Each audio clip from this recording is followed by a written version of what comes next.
The Thing from the Sea.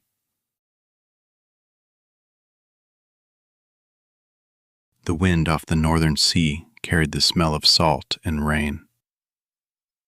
Fiona MacLeod had pitched her small tent on a patch of grass above the rocky shoreline, far from the nearest village.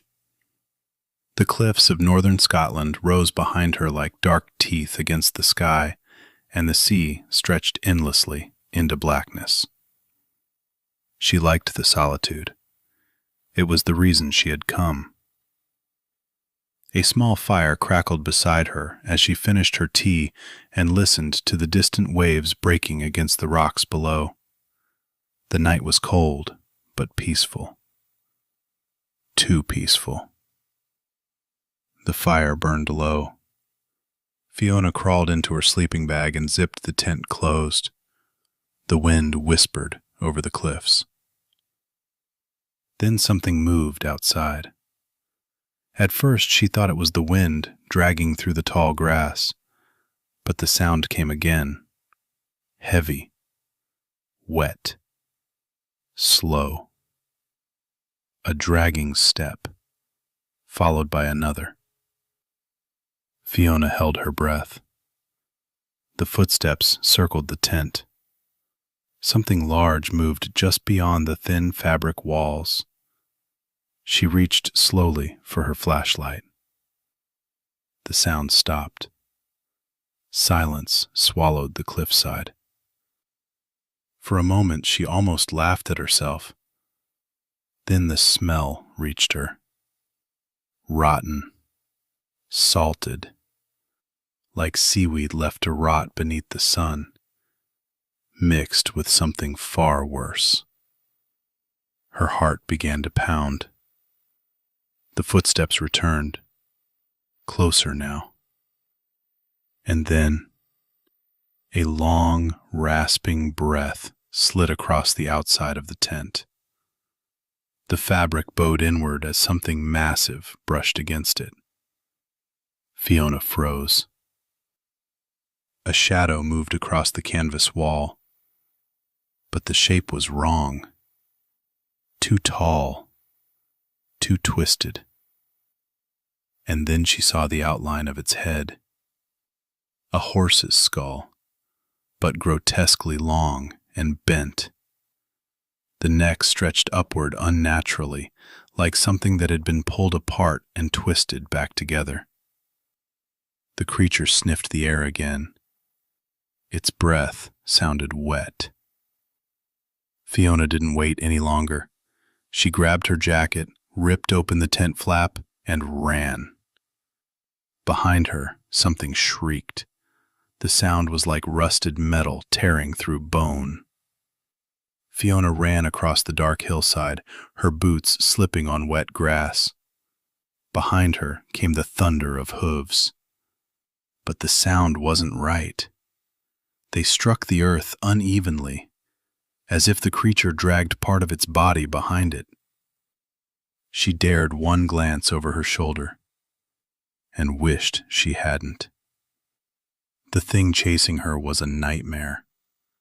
A towering, horse-like body, raw and skinless, muscles glistening in the moonlight like exposed meat. But from its back rose the torso of a monstrous rider, also skinless, its long arms dragging toward the ground. Its head rolled loosely on its neck, eyes burning with a dull, yellow glow. Its mouth opened wider than any living creature should, and the breath pouring from it turned the grass black where it touched. The Knuckelavee had come from the sea. Fiona stumbled but kept running. She knew the stories. Everyone in the Northern Isles did. The creature could bring sickness to cattle, poison crops, kill whole villages with its breath. But there was one thing it could not cross: fresh water. Her eyes searched desperately through the darkness. Then she saw it. A narrow river cutting through the valley below. Fiona ran toward it with every last bit of strength she had. Behind her, the creature shrieked again, closing the distance. Its hooves pounded the ground like thunder. She reached the riverbank and threw herself into the freezing water. The current pulled at her clothes as she swam desperately toward the opposite side. The Knuckelavee stopped at the edge. It screamed in rage. Its hooves struck the ground as it paced along the bank, unable to follow. Fiona dragged herself onto the far side, shaking and gasping for breath. She was safe. Then she saw the farmhouse. A warm, yellow light glowed in a distant window. Hope flooded through her. She began running toward it. Behind her, the creature was still screaming on the opposite bank. She didn't look back again. All she could think about was reaching the house. Safety. Warmth. People. The farmhouse grew closer with every step, but she didn't see the bridge. It stood hidden in the darkness farther upstream, a narrow wooden crossing over the river, and the Knuckelavee had found it. Fiona heard the sound too late, the thunder of hooves behind her.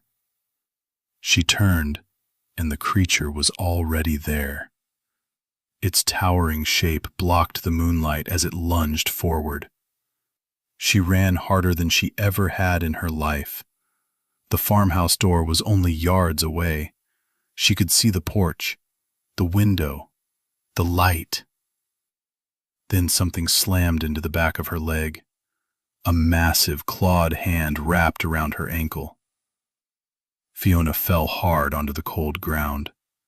She clawed at the grass, screaming for help. The farmhouse door never opened.